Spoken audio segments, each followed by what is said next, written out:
Guys, operation linis muna tayo, no? Babaklasin ko, nandito yung shut off valve. Halos hindi ko makita dahil puro putik.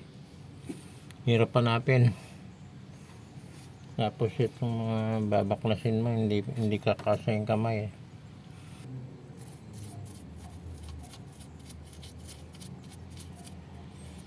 Nandun sa ilalim yung babaklasin ko, eh. Hindi pa ito, ibabaw lang to. Pinalitan ko na yung yung glow plug, and then start. Ang problema, palyado ito. So ayaw magbigay ng gasolina. So check upin natin itong shut off valve. Nandito sa likod, no?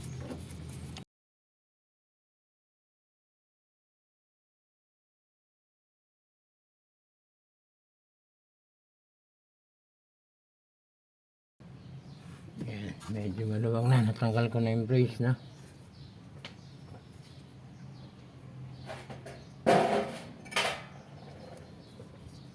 Ito, malaking luwag nung natanggal to.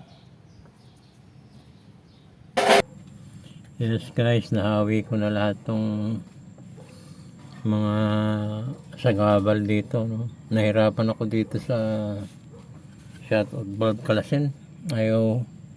Ayaw sumama sa 24 open wrench.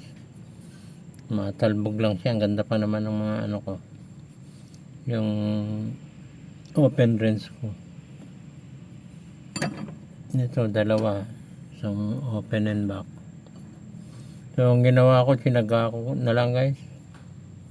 Hinati ko yung shut off valve dito para maipasok ko itong socket nito. Close yan, 24.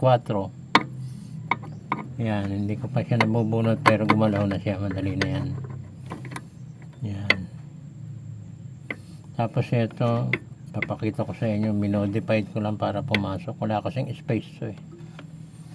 Pakita ko sa inyo. Ayaw na kasi eh. Guys, hugutin ko na lang.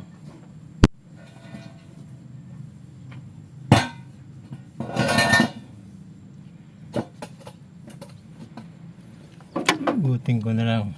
Maluwag na ito, eh. Yan.